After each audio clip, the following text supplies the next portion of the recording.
Barca throw the title race right open, but were they objectively robbed? Meanwhile, Lyon are the most informed team on the planet. Bayern to reject Jackson. And will Igor Tudor save Spurs from relegation? This is DMAC Daily. Death, taxes, Barca's high line cooking themselves. Granted, the 2 goals conceded today weren't a direct result of that risky defensive strategy, but Girona created so much from exploiting that tactic all game. Defensively speaking, Barca's performance was akin to how they played against Atletico. It's just the opposition were far more clinical on that occasion. I'm just grateful I don't actively support Barca because my blood pressure would be through the roof at this point. This specific tactic has been exposed time and time again. Twice now in the space of a couple days, we've witnessed it severely backfire. Now, I will preface here, how is this not a foul? Real Madrid fans, any football fans really, be honest with me here. How is this not a clear-cut foul? La Liga losing all credibility with that bozo officiating. It's a shame really that this moment in isolation becomes the major talking point because I think it detracts from the very real criticisms Barca deserve to face. Because ability-wise, they are levels ahead of Girona. They had countless opportunities themselves in front of goal today. Yamal will no doubt be kicking himself with that penalty miss. Yet at the same time, if not for Joan Garcia's heroics, they lose this game 5-1 minimum. Bar that howl of the Atleti a few days ago, this man has been Barca's best player all season. I've watched a lot of Barca in the last 7 months or so, and genuinely 9 times out of 10, he's the actual difference maker. Don't get me wrong, Yamal, Rafinha, Pedri, all superstars. Firmino's had a fantastic season too. But if it weren't for their goalkeeper consistently bailing them out, this team would have lost countless games. How they've only copped 25 goals in 24 league games is a testament to how good he really is, as this backline concedes chances like no other. So shout out to Hansi Flick for making this title race very interesting now for the neutral. I mean, this ain't exactly vintage Real Madrid. A couple of weeks ago, it was a full-fledged crisis in the Spanish capital, yet they're now top of the league, and in fairness to Arbeloa, he's come in and won 5 straight league games. Sure, a lot can and will happen in the next 14 match days, but I'm starting to lean in the direction of a Madrid title just quietly, because the blueprint is out on how to counter Hansi Flick's tactics, and he doesn't appear to have a plan B in place right now. Moving to France, and what Lyon are currently doing is legit insane. Remember, this club was provisionally relegated before the season even started. In order to stay in Liga, they had to sell over 100 million euros worth of star players. Their all-time leading goal scorer also departed, plus their manager was actively serving a 9-month ban for confronting a referee. Sure, they managed to maintain their top flight status,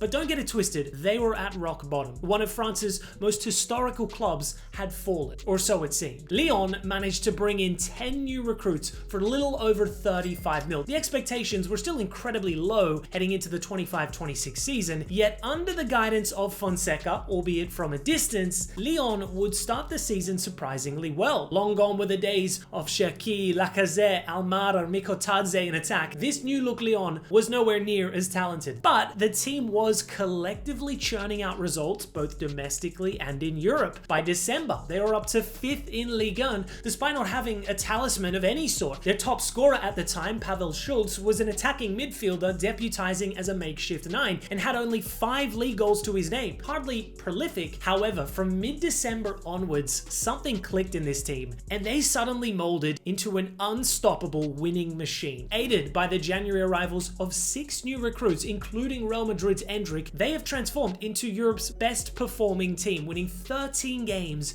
in a row, topping the Europa League group phase, surging into the top 3, progressing in the Coupe de France too, and most exciting of all, Endrick, the wonder kid from Brazil, has been fully unleashed. 6 goal contributions in 6 appearances since joining. His presence has instantly elevated this club to the point where they're now not just in contention for a top 3 finish, they might genuinely challenge PSG and Lens for the title. The vibes are immaculate all round. Just look at the reception Fonseca received from Lyon's Ultras upon finishing his suspension and securing their 13th straight win, an incredible redemption arc. Heading to Germany, and Nicolas Jackson looks increasingly likely to return to Chelsea this summer after a somewhat frustrating loan spell at Bayern Munich, with the German Giants now expected to not activate the obligation to buy clause in his deal. Bayern previously secured the Senegalese forward on loan back on deadline day in September in what was one of the most chaotic deals of the window. Chelsea initially called off the transfer after Liam Delap suffered a hamstring injury. However, a recall of Marc Guiu from Sunderland, who had just joined on loan, and a late renegotiation that increased Bayern's loan fee allowed the deal to inevitably go through. Bayern ended up agreeing to an initial loan fee of £14.3 million with a further £56.2 million due if Jackson reached a specific appearance threshold across the Bundesliga and Champions League. The number is reportedly 40 appearances, but crucially, each appearance only counts if the striker plays at least 45 minutes per match, a condition that has proven difficult for Jackson to meet as the second choice striker behind Harry Kane. So far this season, Jackson has made 22 appearances in all competitions, but only 7 of which have lasted longer than 45 minutes. His campaign was also disrupted by international duty with Senegal at AFCON, further limiting his opportunities to build momentum in Munich. With the clause now unlikely to be triggered, Bayern may choose not to sign Jackson permanently unless they negotiate a separate agreement. Potentially, he could rejoin the Blues moving forward. I mean, he's still contracted till 2033, but it remains to be seen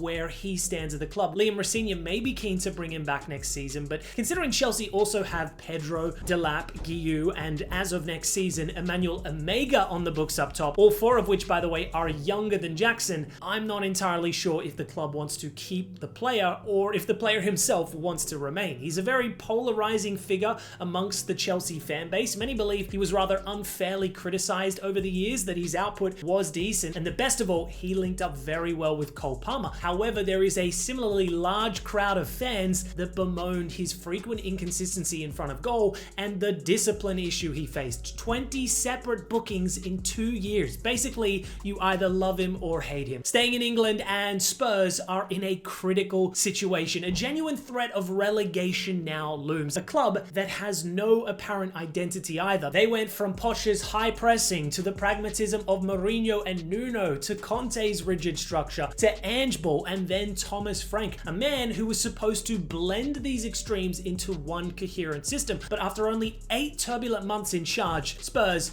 have once again hit the reset button, which is why the appointment of Igor Tudor makes a lot of sense on paper, because the Croatian's managerial career thus far has basically been defined by stepping into volatile situations. One look at his resume and you'll recognize a clear pattern. In his 12 appointments, he's only come in at the start of the season 3 times. He's not your typical project manager built on a unique coaching philosophy. He's the guy you historically hire to stabilize a sinking ship. His most recent spell at Juventus ended abruptly after a winless run, but his track record shows he often delivers an immediate bounce. Lazio's form under him in 2024 was among the best in the Serie A. He also stabilized Juventus last season, securing them Champions League football, and had several successful short-term stints at the likes of Marseille, Hellas Verona, and Udinese. Tactically speaking, Tudor is strongly associated with the back 3 system, usually a 3-4-2-1 built around wing backs and narrow attackers behind the striker. Spurs have a lot of experience setting up in this kind of shape, although injuries will immediately complicate things. I wouldn't be surprised to see Spurs line up with 2 strikers up top, because following Odebear's ACL blow,